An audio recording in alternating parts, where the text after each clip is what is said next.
as we were going through this, I mean, it was just a perfect time for this song in my life, because it revolved around a dad and his kid. And one of my boys also, he just tragically went to heaven, and you start realizing about how much you love them and miss them, and what did I do and what could I have done differently in their lives, and that's where my whole life was right then.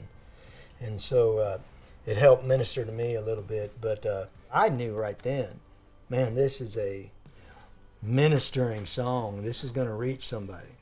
I don't care if it just reaches one person. It's going to reach somebody, and it reached me, and then it reached my family. But I knew it was special that day, but if it was between us, we were going to play it and sing it regardless out, and it might reach somebody. But then one day, I wasn't there, but somebody sent me a demo. At that point is when I decided I'm going to do everything I can to get this song out there. But turns out I didn't have to.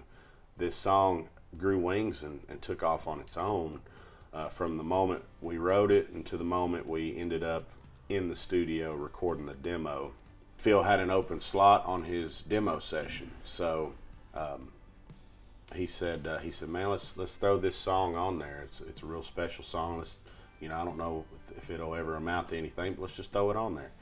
And so I showed up to sing vocals on it, and just the atmosphere in the whole studio was just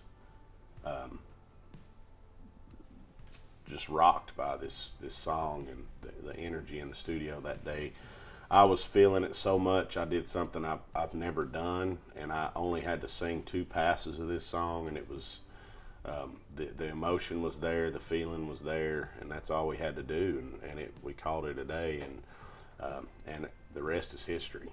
But the crazy thing about that demo is that it ended up becoming the master that you hear on the radio today. It just had such a special energy and sound from the way that room felt. Anointment. Yes, it was anointed. It couldn't... Because we talked about recutting it. It couldn't be redone. And so, well, if we recut it, we could do it a little more powerful, a little tighter, a little stronger, but we'd have to peel his vocal off of the demo and put it on a record. And then different people that heard it were like, well, why? Well, I mean, what's wrong with this? John Party heard this song, and because we were all listening to the same pile of songs, and he's like, and one of the first things he said, I don't know who's cutting what or whatever, but I'm not touching that son of a song. Mm-hmm. He said, because nothing needs to be done to that recording. And he recognized immediately how special that recording was. And your mom was singing on that? Yeah, my mom. My mom came in. The thing that was kind of crazy about my mom recorded her vocals after the fact, after the session. But I was out of town on the road touring a bunch, and so I was on FaceTime with my mom, and her and Phil were in the studio, and she was recording the background vocals.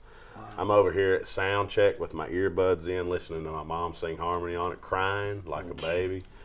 And my band's all over there like pointing and laughing. Dillon's crying, everybody look, because that don't happen very often. But no, that was so special to hear my mom's voice on that song, and then again later on to get to perform it with her on the Opry. But yeah, so the rest is history.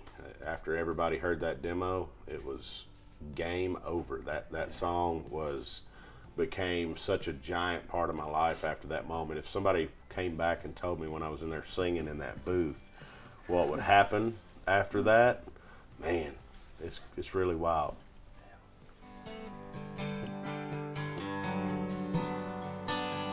Well, he took the keys to my new used car, pulled the long as you're living under my roof car.